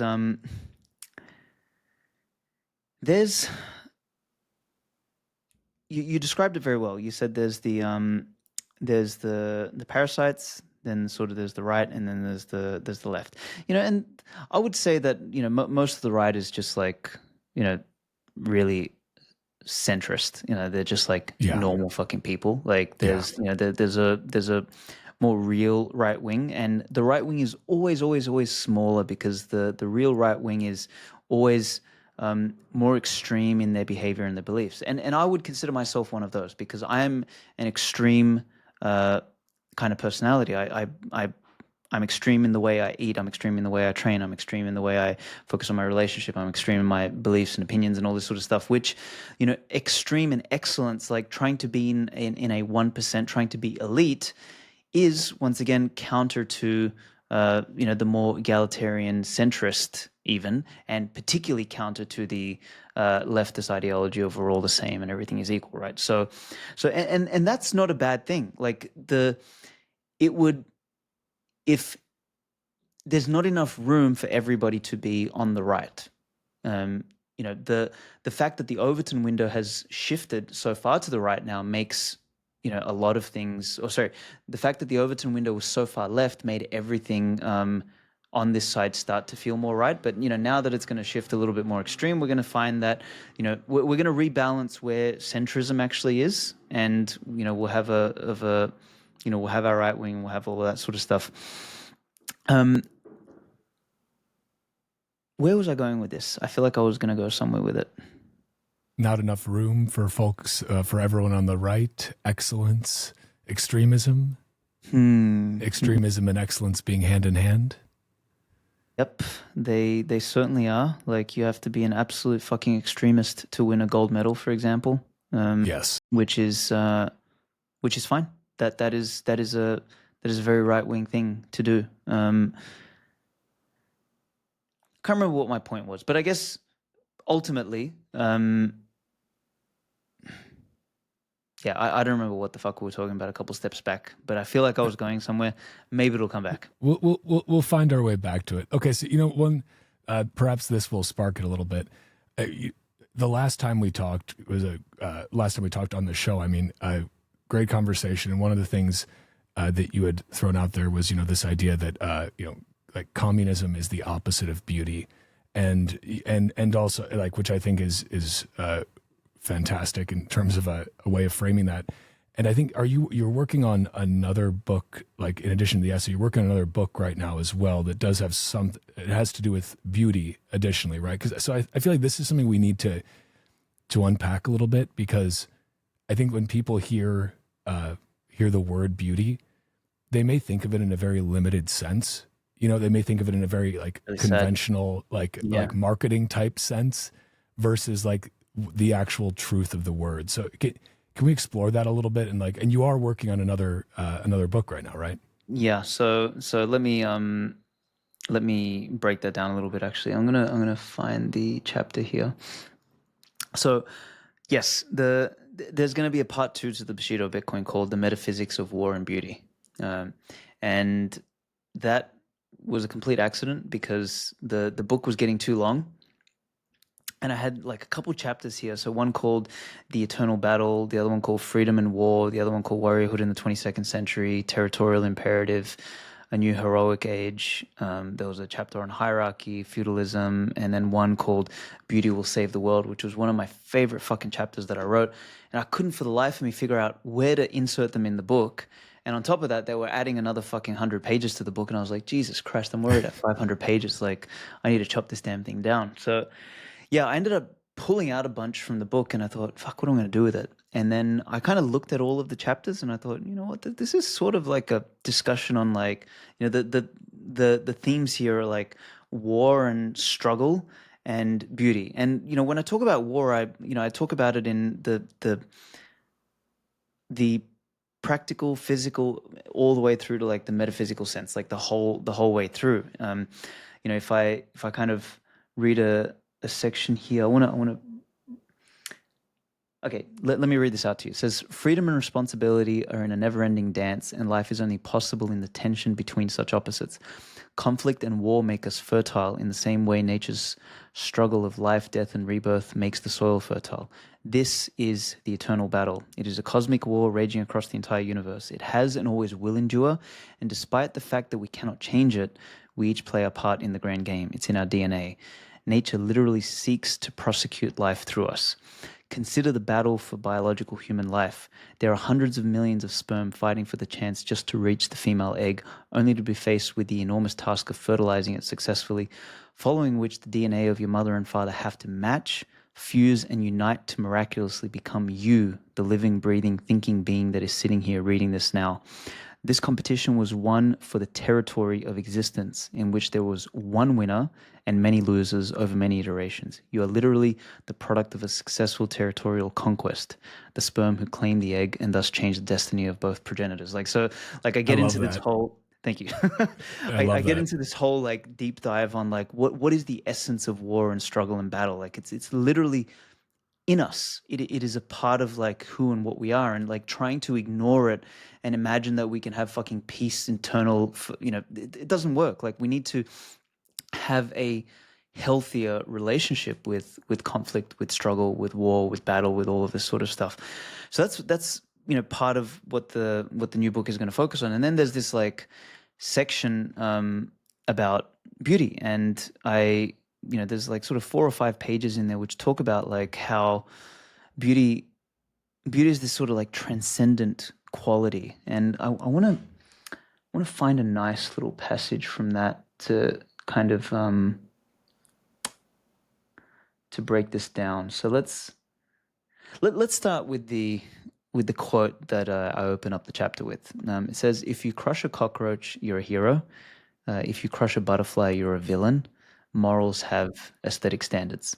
And that is attributed to Nietzsche, but I'm not sure if he ever said that or not. I haven't been able to find the citing of that work, but it sounds like a very Nietzschean thing to say. So I then follow this with, of Nietzsche's many profound aphorisms, this is one of my favorite because it cuts right to a deep, visceral truth that few want to admit intellectually, despite agreeing with intuitively. So the beauty of his statement, pun intended, is that the rationalist will argue with it, the equalitarian and democrat will be offended, the moralist will tell you it's unethical, the theologian will say it's wrong, the hippie will tell you it's cruel, the materialist or the atheist will disagree on subjective grounds. In fact, all of your modern, sensible, civilized conditioning will try to tell you it's unfair. But when push comes to shove, you will step on the cockroach and praise the person who does, while you are very unlikely to do the same to a butterfly. And if you did see someone crush a butterfly, you would be immediately, intuitively enraged by it. You might not say anything, but you will feel the anger, and that is precisely why it matters. Visceral reactions like this reveal the deepest truths. They go beyond the intellect and our rational psyche. They are physio-psychologically true and reside deep in our subconscious. These are instincts developed over thousands of years of human experience. The lessons learned and the heuristics developed across generations become the intuition we store in our blood, our bones, and our bodies, none of which can lie. Beauty transcends dimension. It is found in the material and the metaphysical, the poor and the rich, the small and the large, the young and the old, the perfect and the imperfect. Beauty is simultaneously objective and subjective.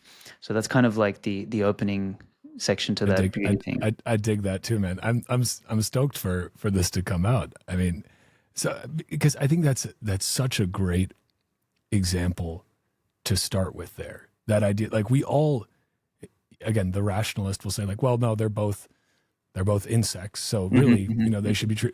But like, if you are being honest with yourself and how you feel, like, yeah, if I saw somebody out there crush a butterfly, I'd be like, you sick son of a bitch. What is wrong with you? Like, what the fuck is wrong with you? Why would you do that to a beautiful creature of the sky? Then you see somebody do that to a cockroach and you're like, thank God you got that disgusting thing out of here. Like, phew. Good on you, man. I'll buy you a beer. Like, really appreciate it. Like, we all know this. And yet, like, maybe that's kind of like, do you think that that's what have we in some way taken that example and blown it out to the whole culture as it relates to human beings? Is that kind of what you see as having happened? 100%, man. You got these like dumb fucking kids out there throwing paint and shit like that on, on these beautiful sculptures and statues and stuff like that, and people like trying to pull down statues of the people who came and like built civilization, everything like that. And then they're like making artwork of like fat blobs and, whatever that other stupidity they're making these days. It's like, it's completely like, it's a revolt against the beautiful, and it's disgusting. It's like, it's elevating the ugly and de-elevating or denigrating the beauty and the beautiful, and that also comes from, what was the word we spoke about earlier? Envy. It comes from the same fucking place, and this is why, coming back to our last conversation, the opposite of communism is not capitalism; it is beauty. Because communism seeks to denigrate all that is beautiful, all that is pure, all that is holy, all that is great, all that is excellent. It wants to bring it all down. And like, when you look at a mountain, right? Like the mountain is this, jagged structure that is like unequal and, fierce and sharp and, it's not welcoming. The even the word excellent comes from the Proto-Indo-European of egg and solere, which means to climb a mountain. Like the genesis of the word excellent is to do with a mountain, which is an unforgiving and unwelcoming place. But that's what's beautiful. Whereas the communists would prefer everything just to be fucking flat forever because it's equal. Well, and you see this if anyone who has traveled and who has spent time in formerly communist countries, you see it in the architecture. It is scarred across every city in Eastern Europe. Every large city in Eastern Europe still looks exactly the same, with brutalist, utilitarian, disgustingly awful to the eye architecture that was put up by the communists. And, under the guise of, progress and utilitarianism and we'll build the, of course. But it's like, it's awful to look at. And then you see that interspersed with beautiful, old architecture that, with stonework and just in like something, a building that makes you feel something. Like, that you stop outside of and you just look up for a second, you just marvel at it. Like, can you believe some humans built this? Like, isn't that remarkable? And they did it over generations as well. They, the guy who started it didn't live to see the end of it. See, do you know what? That right there is right wing as fuck. Like, you see what I mean? Like, this is what I mean. Like, imagine those cultures, like the most right wing of modern cultures, you take us back. Like, if I went back 500 years, I would be considered a total fucking leftoid. Like, this is what I mean. And they were the ones who built the cathedrals and shit, not us. Yeah. So it makes you actually think. Like, the more we've drifted, the more ugly shit we've created. But it's obviously not entirely like as cut and dry as that. But anyway, it's just Sure. I I find that stuff interesting sometimes. No, I do too. And like, you see, especially like to speak of Eastern Europe as well, like just because I've got, Carla's a Romanian. She was born there. Parents, father was a defector from communism. Like they know it very well. Like they know it firsthand. They talk about what that experience was like. And like, there's a reason that I won't say everyone who experienced communism goes far, far more right, because there are still a lot of people who were very comfortable in communism, and they actually liked just like and this is not me saying this. This is from talking to people Yes. who grew up in post-communist countries. A lot of them. I have talked to more than I can possibly imagine. They liked it because they didn't have to think too much. Yeah, They didn't have to try too yeah, hard. yeah, It was just, you know what? Wasn't it just easier when the party decided? And yeah, maybe not everything was great, but it made sense. And then there's the people, like Carla's father, who rejected that and said, no, I'm getting out of here even if it costs me my life. And those people are the ones that go on to build things. Those people are the ones who were trapped by that parasitic system of communism and needed to get out. They were the extremists. They were the Yeah. 1%. They were the true excellent who didn't want to be the average. 100%, man. Like I mean, my parents came from same sort of thing, Eastern European bloc, all this kind of shit. And I go back and I speak with like, so my mum was one of the ones that got out because she had this kind of drive, whereas her family stayed there, and her family are the ones who reminisce about the good old days when it was under communism and all this sort of stuff. And like I remember having this conversation with them, like, because I hadn't been back to Macedonia for like 30 years practically, and just hearing this, and this was like a couple years back when I was like ultra like libertarian and shit like this, and I was like, fuck, my ears hurt. Like, what am I listening to? What's wrong with you fucking people? But it dawned on me that they were happy being average, and that's why, like, I mean, that perfectly ties in what we said earlier, is that the true right wing is like it's a much smaller percentage, and that smaller percentage of people have always been, that's the remnant for you. That is the tip of the spear, right? Like, and you do need the rest of the spear, right? But you need like a small, sharp elite at the tip.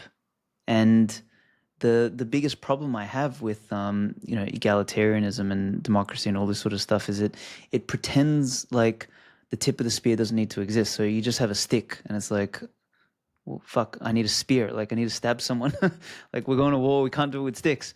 And it's like, no, it's all good. Yeah. It's been a painful couple of years, man. Well, that's the thing. I do feel that there's a tide shift happening. I feel that like people are not as, let's say, not as afraid. Like, okay, let me say it this way. You know that there's a shift when a guy like Mark Zuckerberg is suddenly like trying to be, based king Cool. out here. Exactly. Yeah, right. Yeah, like yeah. where he's no longer like, licking the balls of the surveillance state. He's like, actually, that was pretty bad, and I didn't really agree with it. And now I'm cool, guys. Look at my hair. I wear gold chains on the outside of my shirt, man. I'm like, how you do, fellow kids? Yeah. But like that's a vibe shift right there. And that's just like one little microcosm of the vibe shift. But I'm curious where you see us going from here, and how much does that, like, does this framework, this Bushido, how much does that need to factor into where we go next? And and to for Bitcoiners, for everyone, but maybe, specifically for Bitcoiners, how do we need to set ourselves up for what is coming? Yeah, really good question. I think the first part is like what happens next. So I mean, you know, everyone's got a different opinion on Elon and Trump and all this sort of stuff, and I think I've been pretty vocal about my support of both of those guys. I think they're phenomenal. I think you know. Like it's very easy to be the man in the arena and point and say, oh, why didn't you do this? Why didn't you do that? And all this sort of shit. But I think to play at that level and to, I think people forget that, using Trump as an example, like he was, people say, oh, he's an actor and a politician, but no, he was actually a businessman first. Like that's in his DNA first and foremost. He's a deal maker. The motherfucker has aura. No matter what anyone says, like he has like a kind of Undeniably.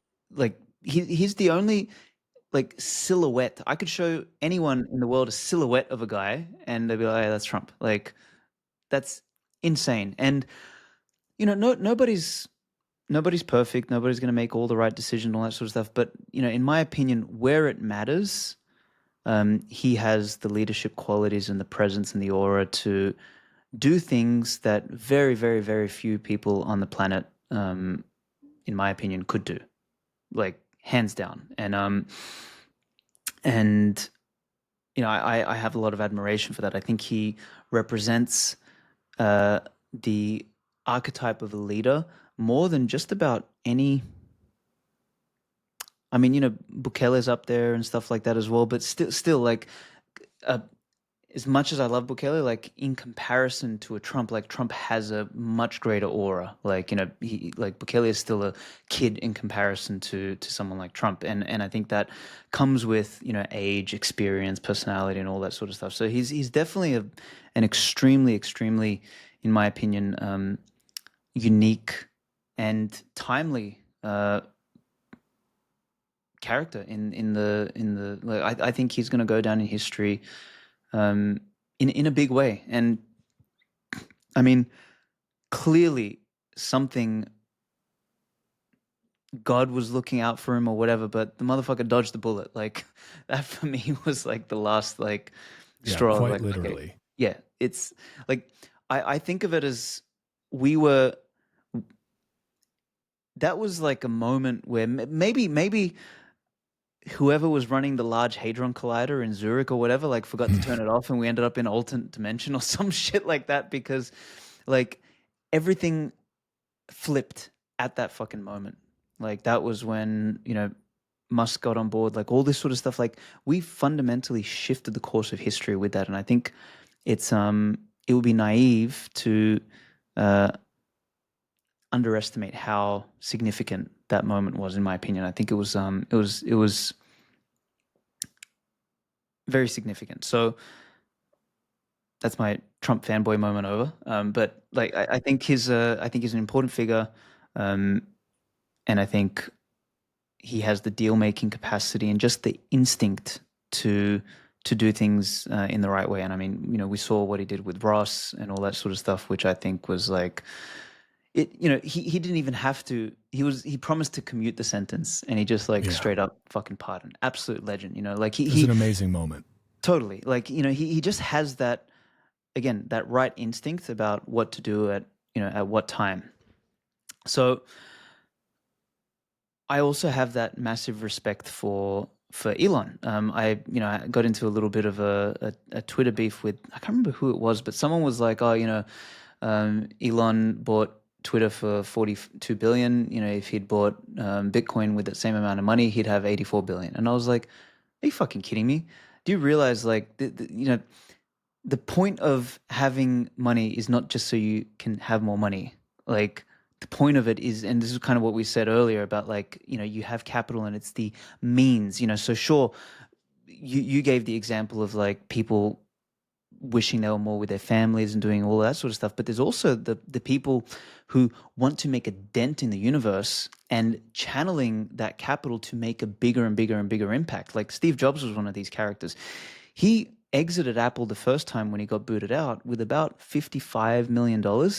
He put 50 million into Pixar because he fucking believed in the narrative power of what they were building. Like, that's fucking 95% of your wealth, and not like, like, sure, if I had $1,000 and I put $900 of it, like, that the percentages are the same, but that's $1,000. It's much easier to make back $1,000 than fucking $55 million, right? And Musk, in the same sense, like, came and took this tool which had been abused and captured by the state and all this kind of stuff, and he fucking gave him a big finger. And like, literally, I don't think the outcome that happened with Trump and this whole sort of shift in the world would have happened had Elon not done that. And my whole point was like, dude, that 42 billion was way better spent in terms of like for the benefit of civilization than any amount of fucking Bitcoin that he could have purchased. I don't give a flying fuck about pumping my bags here. Like, there was something more important that needed to happen at this point. So I think if this sort of trajectory continues, like, it's a stellar team. You got Tulsi there now, you've got fucking RFK, you've got like such a good sort of lineup. There's a couple of weird eggs and stuff like that. And sure, again, perfection is the enemy of progress. I think this is something that people forget when we sort of become like spectators and we're like, oh, but this can be better, this can be better. It's like, okay, we'll go and do it. And if you're not going to do it, then like it's important to be critical. So it's hard, obviously, to find that balance. But there's also, like, as I said, perfection is the enemy of progress at times. So I think with the Department of Governmental Efficiency and all this sort of stuff, America has a chance at having a true renaissance, like in a way that I did not expect. When I first started writing the Bushido of Bitcoin, I was convinced that America was at the end of the empire stage. So 500 AD in the Rome equivalent. I am now of the opinion that America is at the end of the republic stage and at the beginning of the empire stage. So right at the midpoint, so more like 70 AD, right? Like, I think that's where America is, and I think there's a golden age that is right before us, which coincides perfectly with where Bitcoin is, with where the consciousness around everything is moving, with like everything from eating healthy to seed oil free to home birthing to homeschooling and all this sort of stuff. There's this massive like renaissance of thought and thinking and lifestyle and action, everything coming up, with now the political will and proof that we can just do shit, right? Like, the first time Trump got in, like, and I have a lot of sympathy for this. People are like, oh, he didn't do this right, didn't do this right. It's like, okay, wait a minute. You've got a guy who's come from a business paradigm, and in the business paradigm, you do shit and shit actually happens. Enters the political paradigm for the first time and is like stuck in a swamp and is like trying to do shit but can't do anything. The second round is going to be better. And so far, like, he's done more in like 1 month than he did in his entire fucking 4 years before. Like, so that is very encouraging. So I think the confluence of all of these things is very, very, very encouraging. And that leads me to the second part of your question, which is, okay, where do these virtues and everything fit in? I think this is, obviously I'm biased because I wrote the fucking book, but I think this is honestly the most important thing that those of us who have some capital should now be thinking about. It's like, okay, who do we become now, and how do we take positions of power and influence and be examples to the people around us, to the communities around us, and to the generations that come after us? Because this is something I realized, and Mark Moss and I were having a chat just in private about this, which is a big part of what happened. And I actually blame libertarianism a bit for this. A big part of what happened over the last 20, 50 years, call it whatever, is that good, strong, virtuous men abdicated their responsibility and their duty to lead and to basically represent those around them. Like, we left a vacuum, because rightly so, like, to some degree, we're like, okay, politics is all bullshit, popularity contests, all this sort of stuff. And we took a step back. But the problem is, is that we left a fucking vacuum. And who filled it? It was the worst of the worst of the worst. And continually more of the worst came in and filled it. And what sort of dawned on me in writing this book and kind of being a little bit outside of the libertarian circles for a little bit is that apathy or not participating is basically just letting evil win, or it's letting the opposition win. And battling entropy requires consistent input.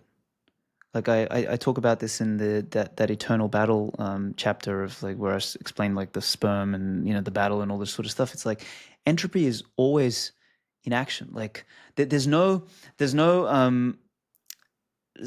point of stasis, right? It's either you're growing or you're dying. Like it's one of the two, right? And the midpoint is like infinitesimally small. And if you're not sort of beating back entropy is beating you back. And that's a difficult thing to come to terms with, because you realize there is no rest, right, for the good or for the wicked. But it means that it's incumbent on those of us who, without sounding like I got my head too much up my ass, but like basically those of us who consider ourselves the good and the virtuous, right? Those who want to build an ascendant civilization, those who want to prosper, who want to create, who want to produce, who want to build, who want to reach, who want to explore, to develop, like all of that sort of stuff. We are the ones who need to wrest the power, because with power comes responsibility. And the good, the strong, are those who can channel power towards ends that are meaningful and beneficial and that produce something, right? Those who are evil are those who choose to channel power to ends that are destructive and ugly and equalitarian and all this sort of stuff. So like we've actually got to wrest that from them. And I don't know, seeing what I've seen over the last 6 months is very encouraging. But it really is the tip of the iceberg. Like there's so much more that we need to do. Like there's so much more cleaning and healing and unraveling and reconstruction and redevelopment and all this sort of stuff. Like what we could do as a human species is phenomenal, and we are still playing at like 5% of the game. We need to sort of up that. And yeah, to sort of tie it back to the book, like the capital and character thing is very important to me. Is in the next 10 years, we Bitcoiners are going to have a shitload of capital to work with. We've got to start developing the necessary character to work with that, because man, we're like, if we take on that duty, we're going to be the leaders of the world when we're in our late 40s, in our 50s, and in our 60s. Like we're going to be the adults in the room, and we, for the love of Christ, cannot be like the boomer generation that came before us and fucked everything up, right? And I don't say that as like every boomer fucked everything up, but Yeah. Generationally speaking, like that was a pretty fucked up generation. Like we've got to learn from that, and we've got to sort that out so that we can be beacons for the ones that come after us. So super meandering response there, but I love a good meandering response. No, I think it's important, because like this idea that we can't abdicate responsibility, right? Because if you abdicate responsibility, you're leaving a hole, right? You're leaving a void, you're leaving a vacuum, you're leaving, and like, nature abhors a vacuum. Yes. And so do, parasites. And so much of this is like, if I was talking to one of my, like, I think my favorite new sci-fi offer, I had him on as one of the first episodes of the show. Yeah. Devin. Yeah. Devin's a fucking legend. Yes. Devin Erickson is awesome. If anyone listening hasn't read his book, Theft of Fire, I highly recommend it. But one of the things he said that just really stuck with me is like, if we don't take the culture back And by taking the culture, you also take the politics back, because the politics is Yes. downstream of the culture. Yes. If we don't take that back, then our children are going to be raised in a society constructed by our enemies, Yes. constructed by people that hate who we are, that hate the success that we've had. So and if you abdicate responsibility, okay, not my problem, but it's your children's problem. Yep. And it's their children's problem. And is that really the world that you want to leave? That'd be a very boomer thing to do, right? To say, and again, not all boomers. I know some amazing boomers that very much will shit on their own boomer generation. But a lot of the boomers, it was like an abdication of like, well, things worked out great for us, so why don't you just, pick yourself up by your bootstraps? So, why don't you go get yourself a house for 2 raspberries, sonny boy? It's like, no, they've thrown this world into shit after milking it for all it was worth. Are we going to do the same? Or are we going to fight? Are we going to stand up to make sure that the world that we leave our kids and our grandkids is one that is better and that is culturally what we want it to be? Like, that is a world that really incentivizes and celebrates achievement and excellence and beauty. Like, that's the world I want to leave to my son. And I think, if anyone's being honest, that's the world they'd like to leave too. At least people that are listening to this show. I can't speak for, everyone.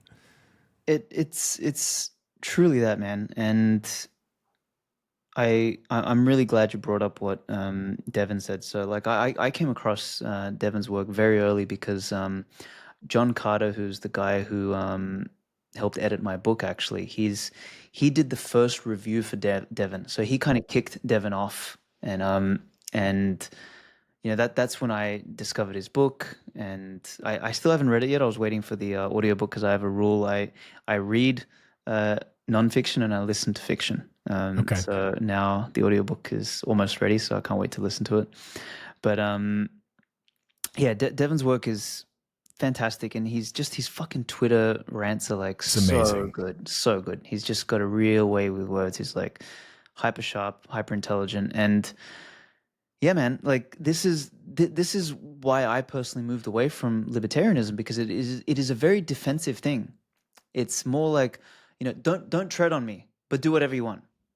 It's like, well, no, because do whatever you want very quickly becomes fucking trannies in school indoctrinating your kids and telling them to chop their dicks off. Like that's not good. Like, culture needs to be actively not just defended, but actively like instantiated. Like it is an active thing. And this is why, like, I think, people sometimes get offended by, some of the things I say, etc. But like, this is why I've kind of started to become, more and more right wing, because the right wing is more action oriented. It is the recognition of, hey, there are things that are better, and there are things that are worse. There are things that are beautiful, and there are things that are ugly. There are things that are excellent, there are things that are average. And it's the recognition of those differences, and then the selection of one or the other. And sure, it's not nice and cozy and kumbaya and we're all in it together and all that sort of stuff, but I'm sorry, the price the price of excellence is a whole bunch of discomfort. Like, when you climb that fucking mountain, it's not cozy, man. It's not like, cushions and shit like that.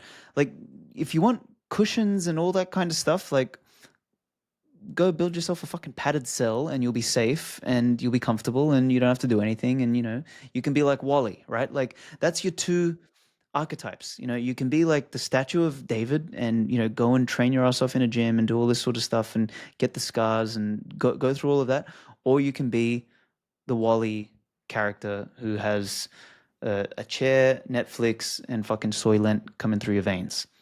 One's more comfortable, one is uncomfortable, one is excellent, one is equal and all the same. And, coming back to where we started the entire conversation, trade-offs.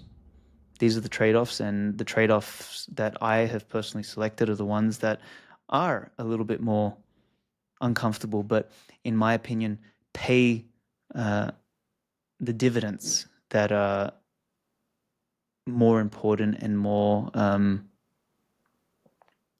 culturally and civilizationally beneficial in the long term. Amen, man. And I think that's a perfect note for us to wrap up on, because now I'm itching just to go hit my punching bag and do some squats. But man, where do you want to send people? It was great having you back on, dude. Where should Absolutely. they go? Tell them everywhere that they should go to check out more of your stuff. I recommend, I mean, most people here are probably going to know me from Twitter or Nostra or whatever, so just search for Svetski, you'll find me. But I highly recommend people do one thing. Go to bushidoofbitcoin.com and watch the trailer. I promise it'll blow your ass away. It's a banger of a trailer, man. It really is. Like it got me like pumped up, like I know, goosebumps, right? and I was like, I want to. Where's my sword? I've got a lot of them lying around, so I was literally like, I need to go pick one up, swing it around a bit. Like, it's Do it's some sweet. Conan the Yeah, Barbarian and stuff. exactly. So yeah, bushidoofbitcoin.com. There's a couple links there. There's a link to Amazon, which you can get it. It's the cheapest way to get it. You can also buy it for Bitcoin. It's more expensive because the only version I do for Bitcoin is a special color edition. So it is not printed on Amazon. It's not available anywhere else. It's something that I need to custom print and send out. So that's available. I mean, you can obviously pirate the book as well if you want. By all means, I'm sure it's available on some sort of pirating sites. You can buy it digitally as well for Bitcoin if you want. Just reach out to me and I'll send it to you, and you can just send me some sats as a zap. But yeah, man, other than that, we should definitely chat again in like a month or two when Atlantis is ready, because we've got to talk Noster, but there's clearly not enough time in a single interview. No, we'll get this scheduled, get the next one scheduled right when we finish this, because we definitely have more to dig into there. But I enjoyed this as always, man. Fucking Absolutely. Great catching up with you. And yeah, it's always inspiring and motivating to know that there are other people out there who give a shit. You know, so I hope that's what anyone out there took away from this is like, other people give a shit. It's okay to give a shit, and you can go do something with that give a shit energy and make things a little bit better. Beautifully put, honestly. Beautifully put. Thank you. All right, man. I hope we get to see each other in the flesh soon, too. I hope so, man. All right, dude. See you, Peace. bro.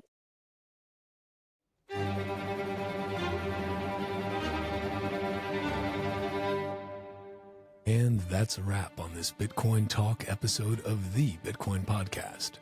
If you are a Bitcoin-only company interested in sponsoring the Bitcoin Podcast, head to bitcoinpodcast.net/sponsor or send an email to hello@bitcoinpodcast.net.